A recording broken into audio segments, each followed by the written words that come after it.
Саламатсыздар ма? Жамбыл облысы Мойынқұм ауданы Мойынқұм ауылының Мағжан Жұмабаев атындағы мектеп-лицейінің қазақ тілі мен әдебиеті пәні мұғалімі Қалымбетова Алтынай Бейсенбекқызы. Қазақ тілім, өз тілім, ана тілім, Абай Мұхтар сөйлеген дана тілім, қастерледі ұл қызың мәңгі сені, болашағым, бақытым, дара тілім деп, балалар, бүгінгі сабағымызды бастаймыз. Балалар, енді біз жағымды психологиялық ахуалды қалыптастыру үшін бірінші сендерге сенің есімің әдісі бойынша, яғни бір-бірлеріне, мінездеріне, ақылдарына байланысты, яғни жақсы есімдеріне жақсы сөз қосып айту. Яғни мысалға ақылды Айсұлу, сезімтал Сымбат, сұлу Айсұлу деген, Айсымбат деген сияқты, яғни бір-бірлерімізге, яғни есімдерімізге жақсы сөз қосып айтайық. Қасыңызда болмағат атты айта салсаңыз.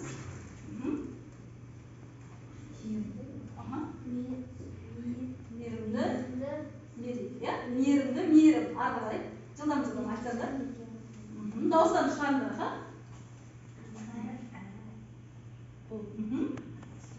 Сұлу Іңкәр дейді. Айта ғой. Мықты Нұрмұхамед. Бір-бірлеріне қарап айта берсеңдер болады.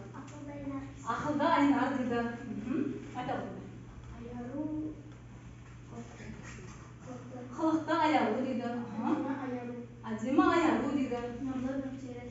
Нұрлы Нұрсерік дейді. Ақкөңіл Аялу. Инабаттанка. Жақсы, жарайсыңдар балалар. Яғни бір-бірлеріне осындай жақсы, яғни сөз айтудан біз бүгін сенің есімің әдісі бойынша осылай сабағымызды бастағым келіп тұр. Олай болса балалар, біз алдыңғы сабақ бөлімді бітірген едік аяқтап, бірақ та сонда да бір есімізге түсіріп өтейік, босқа ұмытылып қалмасын, яғни бір есімізге түсіріп өтейік. Сонымен киімдерге байланысты стильдің түрлерін жылдам айтсақ, кім айтқысы келеді? Айта ғой, Аялу. Стильдің түрі болады. Олар классикалық стиль, романтикалық, спорттық және фольклорлық стиль болып табылады. Жарайсың, жақсы.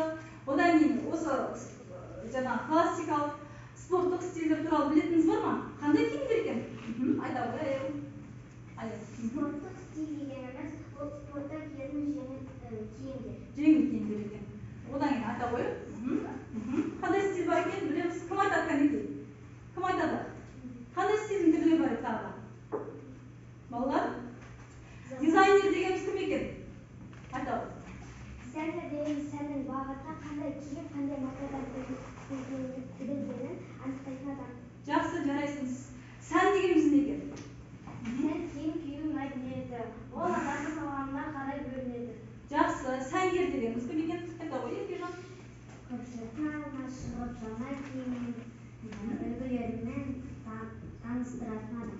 Жақсы, жарайсың. Олай болса балалар, осылай біз алдыңғы сабақта бір еске түсірдік.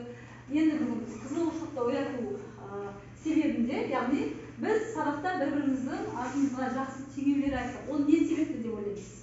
Айта ғой, Аялу. Біз бір-бірімізді атымызға сай мақталатқанымыз. Не себепті? Айтқанымыздың себебі бір-біріміздің көңілімізді көтеру үшін. Жақсы, тағы да? Сабақтың тақырыбына байланысты деп ойлаймыз дейді. Тағы да? Бір-бірімізді қолдау үшін. Жақсы, жарайсың. Сендерге қандай есімдер ұнайды дейді, және не себепті дейді. Жылдамдатайық, қандай есімдер ұнайды? Кімге қандай есімдер ұнайды? Айта ғой. Жақсы, тағы да? Кімге қандай есім? Жақсы, тағы да? Бар ма ататындарың? Ата-аналарың сендерді кім деп еркелетеді дейді? Мені Ботақаным, Қошақаным деп еркелетеді. Жақсы, жарайсың, тағы да? Мені Жұлдызым, Ботақаным, Қошақаным деп еркелетеді. Иә, жақсы, өте жақсы теңеулер. Бәрін айтайық, айта ғой. Айы күнінде еркелетеді. Жақсы, жарайсың. Яғни балалар, олай болса, яғни қазір енді сабағымызды біз болжау әдісі арқылы, яғни суретке қарап сабақтың тақырыбын анықтаймыз, иә? Мұнда қарап отырсақ балалар, қандай суреттер беріп тұр деп ойлайсыңдар? Яғни бүгінгі сабақты біз бостан-босқа текке айтып жатқан жоқпыз, иә? Бағанан бері айтып жатқанымыз бар, және мұнда суреттер бар. Яғни сабағымызды болжау әдісі арқылы бастағымыз келіп тұр. Суретте қандай суреттерді көріп тұрмыз? Айта ғой.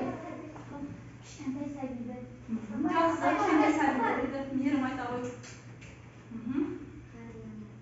қария үлкен кісілерді көріп тұрмын дейді. Айта ғой Нұрмұхамед.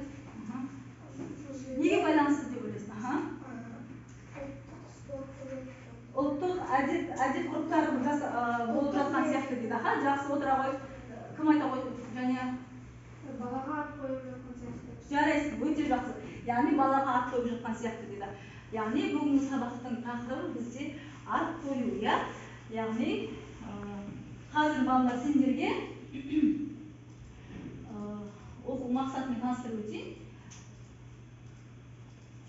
Яғни балаға ат қою бізде тірек сөздер мен ұсынылған иллюстрациялар арқылы тақырыпты болып жоқ. Бізде бұл оқу мақсаты осыдан шыққан сабақ мақсаты, яғни тыңдалған мәтіннен тірек сөздер анықтайды, тақырыпты берілген иллюстрациялар мен тірек сөздер арқылы болжайды деді. Яғни біз болжадық.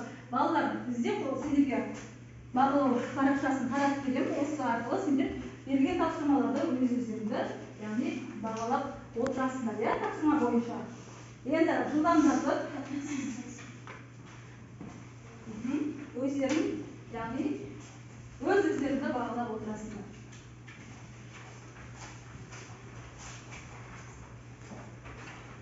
Енді қараймыз. Яғни балаға ат қою дегеніміз балалар. Жаңа туған сәбиге ат қою бұл ерекше салтанатты ғұрыптардың бірі болып табылады. Ат қоюға қазақ халқында ерекше көңіл бөлген екен.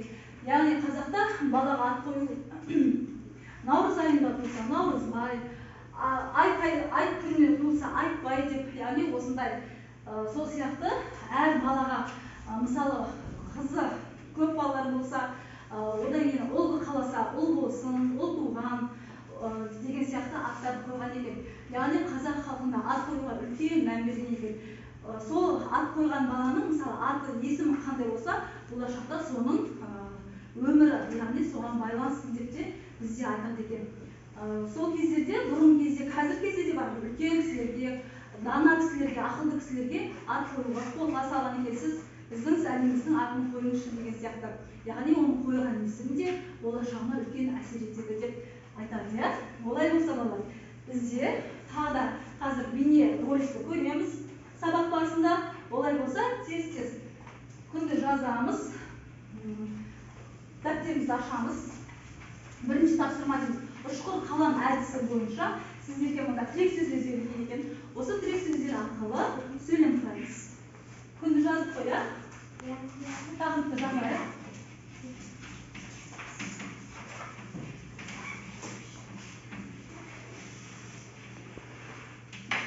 Жылдам мұнда сендерге бала, ат, есім, дәстүр, бақыт, жасты, қою, парыз, ұлттық деп, яғни белгі деген сөздер беріп тұр. Осыларға жылдам ат қоямыз.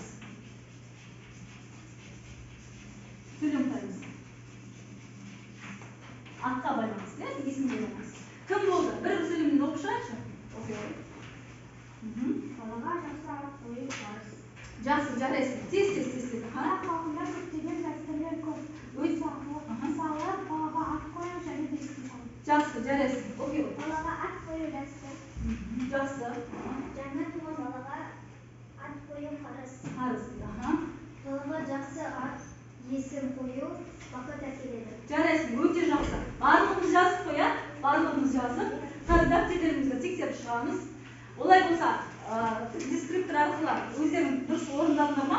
Балдармен, яғни балдарды өздерің бағалы парақшаларына, яғни плюс-минусын қойып отырамыз. Енді балалар, жұмбақ есімдер әдісі бойынша ребусты шешіп, және есімдер мағынасын ашу дейді. Дескрипторы ребусты шешеді, мағынасын ашады, есім қоюдың маңыздылығын түсінеді. Жылдамдатып қарайық. Мұнда бірінші сурет бойынша не көрсетіліп тұр екен?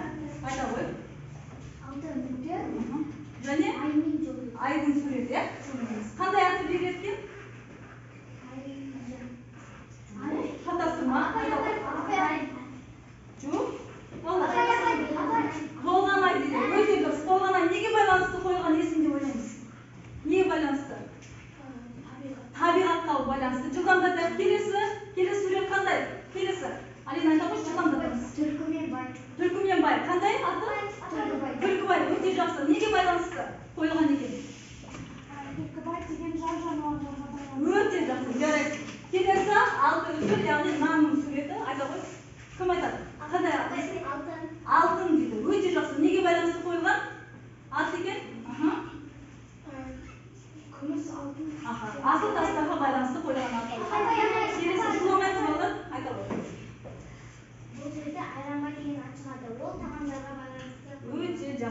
яғни айран мен және байжұмыс дегенді бұл тағамдарға байланысты яғни сурет. Жақсы, жарайсыңдар балалар.